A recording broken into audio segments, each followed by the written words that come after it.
Welcome back ulit sa YouTube channel ko for today's video. So, ngayon guys, maghuhugas ako ng plato kasi kanina kumain kami. So, hindi ko nahugasan kasi medyo tinamad talaga ako. So, kailangan na maghugas. Kailangan ko na maghugas kasi parang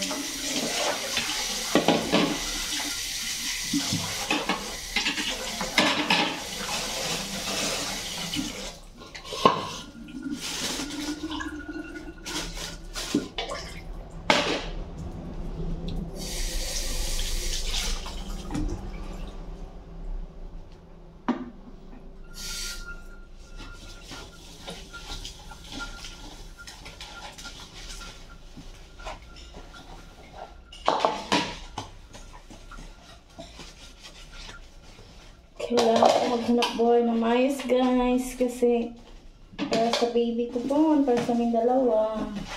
Yun lang naman pinag-pray ko na safe kaming dalawa po pag mga anak ako.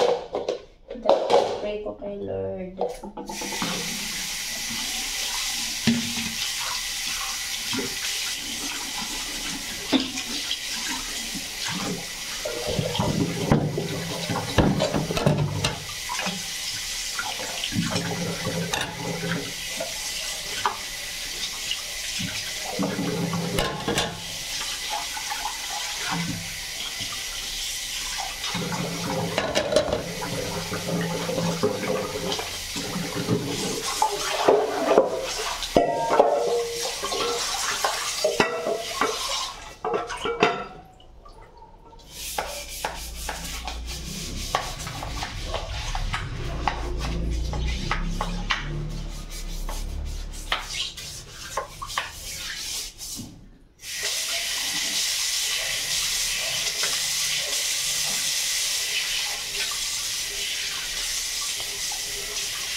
So yun guys, tapos na ako ay madilim ba.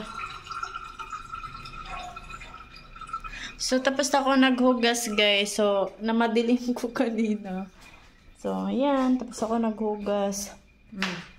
Yun lang yung ano namin. Wala pa kaming gamit guys kasi sa January mag-upa ako ulit dun sa Indang kasi mga sa Mina kasi ako mga anak, so kailangan andun ako para laging monitor si Bibi sa tummy ko. Tapos yun sa third week siguro sa January maghanap na kami ng upahan doon sa Indang.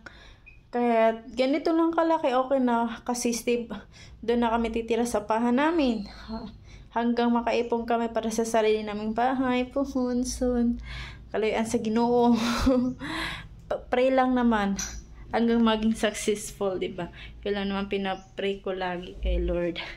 Tsaka ano yung guys, medyo hinihingal talaga ako guys, ganun talaga ako, diba? Mahaba na yung bangs ko. So sa February malalaman ko yung gender ng anak ko. Tapos saka na kami bibili ng mga gamit ng anak ko sa pag malaman ko na yung gender. Kasi meron pa namang damit. May damit si Bibi Kia dati. Yung baby pa siya, sangol pa siya.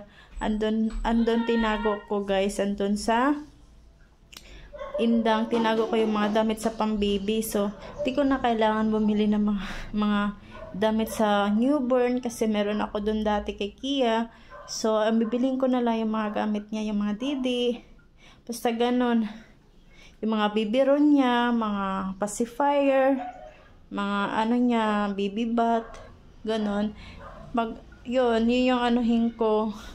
Sa February na akong bibili pag malaman ko na yung gender ng anak ko. Puhon, kaluyan sa Ginoo.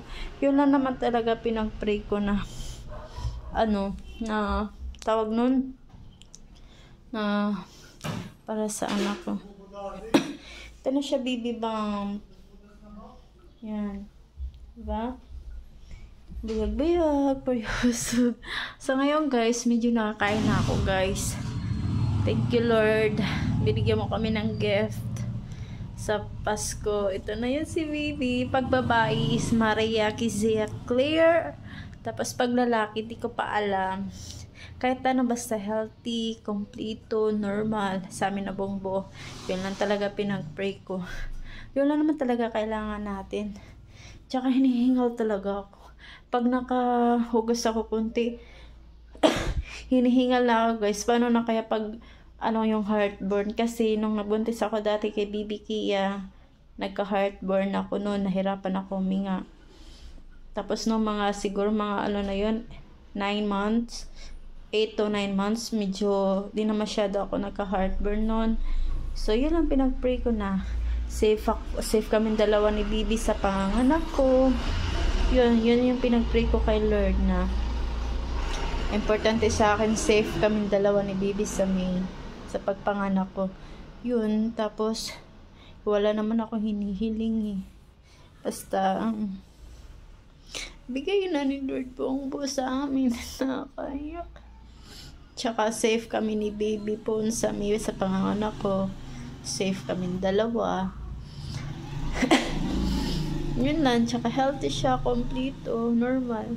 Yun lang pinag-pray ko lagi kay Lord. Kahit maliit lang yung bahay namin soon, kung makabahay kami. Basta ang mahalaga, masayang pamilya, kompleto. Di ko kailangan daming pera. Kailangan ko healthy kaming tatlo ng anak ko. Yung partner ko, ako, tsaka yung anak ko puhon.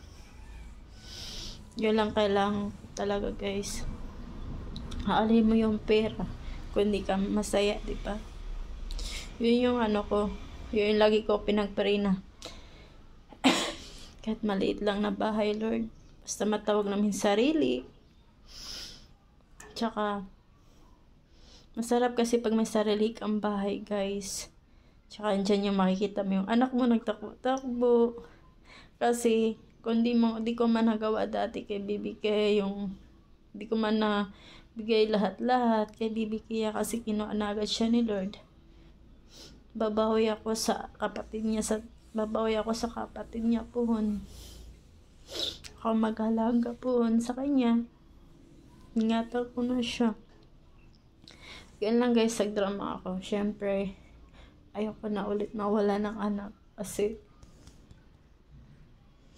nung time na yun na, hindi nala namin si baby, si Kia sa hospital. Tapos nalaman namin na wala na siya. Halos mabaliw-baliw ako guys. Di ako nakapagsalita. Parang wala na ako sa sarili ko nun. Pero di kami pinapabayaan ni Lord. Pagsubok lang yun. Hindi naman kami na kompleto dati. Kasi kinuha niya si Bibi Kia agad. Sana ngayon, ibigay na ni Lord sa aming buong buo yung anak namin. Kasi gusto ko makita yung anak ko nag-aaral.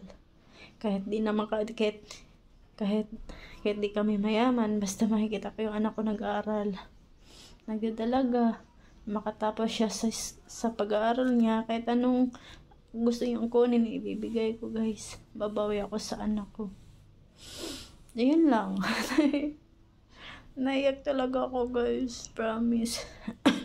So yun lang pinag-pray ko kay Lord lagi.